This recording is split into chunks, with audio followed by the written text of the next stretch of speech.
Ready? Play. Yeah, and we also have some sort of big WTA news that basically just arrived in the last 10 minutes, really. So Iga Swiatek is splitting with her coach, Tomasz Wiktorowski, her coach of like almost 3 years by now, and will be looking for someone else, apparently for someone foreign, probably. And it's definitely huge. It's not completely unexpected, although I think maybe the moment when it happened is a little unexpected. Like I was thinking probably they're just gonna, until the end of the season, they're just gonna stick because why not? And then potentially look for something in the off season. But yeah, as of now, I mean, it might be that Iga is, coachless for Wuhan. Although, of course, she will have her support group there and the sparring partner, the psychologist, needless to say. But yeah, still, it's definitely huge for the WTA tour in terms of this morning news. I can say because it's of course coming from Poland. Yeah. Fresh from 10 minutes ago, of course. It'll be interesting to see who the replacement coach will be and, when that'll come. Will it come, before the season is over, or are they going to sort of wait till the off season? But nonetheless, yeah, just one more interesting storyline, I guess, as she and Arena still battling for that number one spot. And this is also another reason why this match is pretty important, because obviously with Muchova having won the last 2 matches against Sabalenka, she is a threat. She is probably the Sabalenka's biggest threat to this title. And yeah, with the year number one on the line, this just makes the stakes even bigger. I think we all kind of know that the last hardcourt slams, especially, how that went. And even though Wiktorowski did like some fantastic work with her in terms of like upping the repeatability of her game, I would say, the efficiency of it, then the adjustments just weren't there, right? Like the last year or so, really not much had changed. And I think that must be the reason, right? I mean, clearly for either his fault or maybe Iga's or maybe someone else. I mean, who the hell knows? But for some reason, the changes were not really there. They weren't visible on the court. And I guess if she wants to win any other slam than Roland Garros, she's just thinking she has to go look for something else, which is not a bad thing. I was just thinking, up until the ATP finals, they will probably keep going and then revisit the situation, basically. But well, apparently they decided to call it quits earlier, which makes me also wonder, the Beijing personal matters withdrawal, like what we'll probably know once she plays some event, right? I was just going to say that gives us a little bit more window as to why, maybe potentially she would have skipped that. Just probably making that decision was clearly not easy, because yeah, like you were saying, I would have also expected that probably they would play the whole season out. And well, yeah, I mean, it was probably one of the most successful coaching player partnerships by virtue of everything that Iga achieved in the last 3 years. With the 4 majors, 3 of them being Roland Garros, but obviously all the weeks at number one, all the WTA 1000s, coming back to number one after Arena had the number one ranking for about 8 weeks last year. So, but obviously, with the hardcourt major results not being on par with the rest of her tour results, and also just what we've seen, against in some of those losses recently.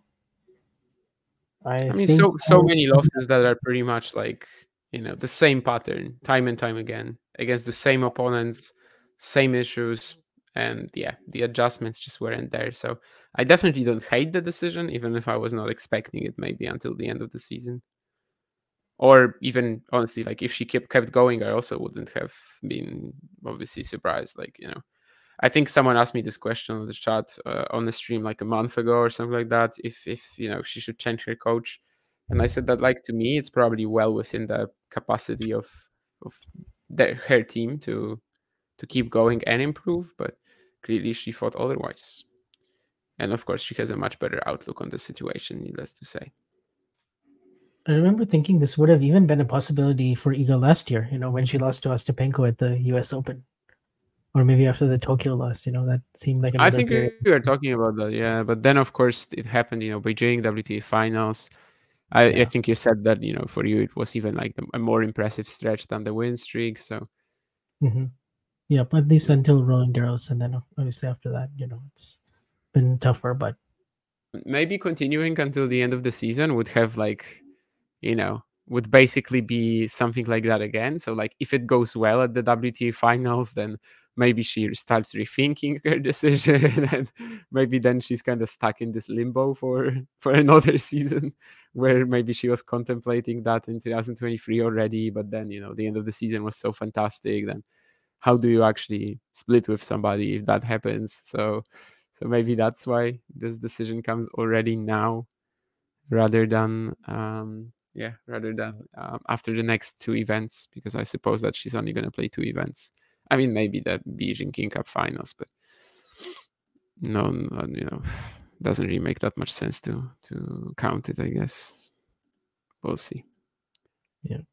And well, something had to be done, I suppose. Maybe a little interesting that it's not that, just after the WTA finals or during the off season, kind of gives her less time to find somebody. But well, there was no reaction to what was happening to her game in some of these matches against like rush opponents that were rushing her recently, especially at the hardcourt slams, especially on grass as well. So I guess looking for someone is not a bad idea. Probably going to be someone foreign, and I personally at least am hoping that it's not Brad Gilbert.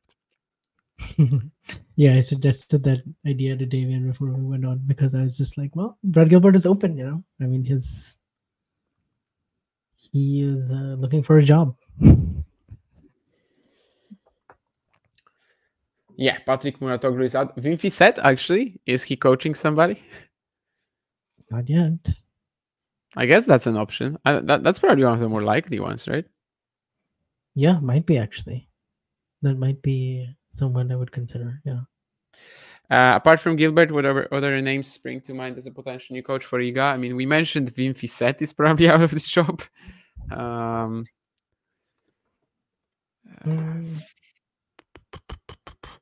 mean, it doesn't need to be, that sort of like coaching carousel, right? It doesn't necessarily need to be somebody who was with a top level player just a second ago. But I mean, that's only. Oh yeah, I mean, why not? One of these like Tom, who is Tom Hill working with right now? Tom Hill is Tom Hill is with Peyton Stearns, actually. Ah, okay. So no. So no. Although if Iga Swiatek approached him and told him, okay, so you can work with me, the word number one, for about 10 times as much money. Yeah, exactly. Then, I can imagine him dumping Peyton.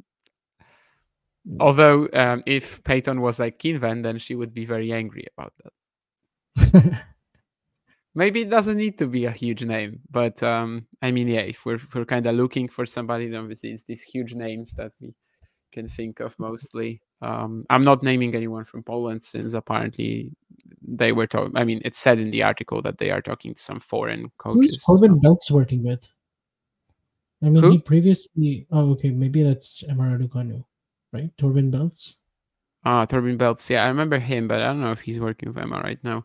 Emma has had so many changes that I really lost track of it. Keep up with Emma's coaching changes. That's too much. Yeah, there was that Andrew something guy. I don't remember what his name was. Yeah, Andrew. Wasn't that the first coach? Wasn't that the coach that she let go after she won the US Open? Yeah, she let him go. But John says that Ten Hag could be on the market soon. Who is Ten Hag? Erik Ten Hag is the coach of Manchester United. And United aren't playing that well. So yeah. I would not have known that. No, that's not on my. I mean, honestly, maybe Iga won't have a replacement until the offseason, and Daria will just. It's possible, yeah. No, we do not know what the personal reasons were for her skipping Beijing, but I guess this news today, does sort of hint that there have been, that could be a part of it.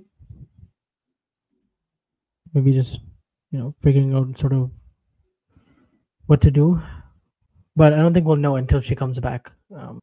I think there's a Muchova coach on the market as well, like the former guy, whatever his name was. I actually don't know who his coach was. A Czech guy, but yeah, I'm thinking maybe that's also a possibility. I mean, Iga and Caroline, they train quite a bit. They practice quite a lot. So maybe through that connection, maybe. I don't know. And it would make sense in terms of like the things that Niga would probably want to add to her game. Oh, and Matthew had a comment on Iga. I didn't see that earlier. Yeah, probably.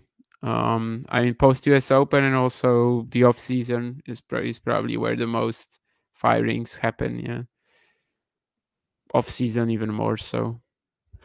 Oh, she withdrew from Wuhan. Oh, really? Wow. Wow. I mean, yeah. Unless Sabalenka is gonna lose like today and then early in Wuhan, she's kind of I think almost that surrendering the number yeah, one that's ranking. wow. Okay. No, I am pretty shocked by that. I mean, I was already kind of shocked when she pulled out of Beijing, but I'm even more shocked. Yeah. Beijing was probably the more surprising one because yeah, it's the tournament that she won last year. But then you still assumed okay, she should be playing at least one of these. So yeah, probably just WTA finals then. And honestly, right now, if she doesn't play the Beijing King Cup, people in Poland are gonna be angry. Do you think she's just like taking an extended off season here? Like, is she just like, I mean, she's going gonna all play out the and finals, trying to- right? What if she doesn't though? Nah, she's going to play the finals. You think? Yes. I mean, she's already won it. I don't think it's a She's already possibility kinda- for her to keep the She's already finals. she's already like kind of given up on the ranking. She already won it last year. Well, I mean, she hasn't really given up on the ranking, has she? I mean, like, It all depends. Like, you know, if you think Sabalenka is going to win both events, then yes. But if she doesn't, then you know, I don't think it's a big goal for Iga necessarily. Like, I think she's probably also like gaslighting herself into thinking that it's not a goal at all, which is probably right. But yeah, I mean, I would expect her to show up. Like, yeah, I would too, but I'm just surprised that she's not playing Wuhan. I mean, the dollars, I don't think the dollars matter all that much, to be honest. But I mean, you know, it would be weird if she just kind of, unless there's also something we don't know about, to be honest, because that's. Yeah, that is a possibility. And I think Nurlan has a question for you in the chat. Do you also feel like there is no one damn coach in the world that can teach her to play on fast courts? No, I don't feel like that. I think clearly Tomasz Wiktorowski failed, but well, there's always other options. Like you can always maybe try to, as we said earlier, try to add more innovation and finesse that were in her game ages ago. Mm-hmm. And definitely there are mental things as well you can kind of work on, and that's obviously also the job of the psychologist. But then again, she's not a tennis coach, which maybe has to work in cooperation a bit. In terms of that mindset when she's playing someone like Pegula at the US Open and just continuously missing and just basically keeps going until she hits herself out of the match. So yeah, I feel like it's not really sure yet that there is no one them coach in the world that can teach her to improve in that regard. And in fact, it's a very positive sign, maybe, if you look at it like that she's changing something. You know, it's a sign that she sees the reason for a change. Like, she's not just like, okay, so I'm still number one, or at least in the fight for the number one at the year end. I won a slam this year. I won an Olympic medal. And, you know, she's not satisfied with that, which is, I think, also a positive sign in terms of her ambitions and everything else. If you enjoyed this video, make sure you hit that like button. Don't forget to subscribe and click that notification bell so you don't miss out on all things tennis.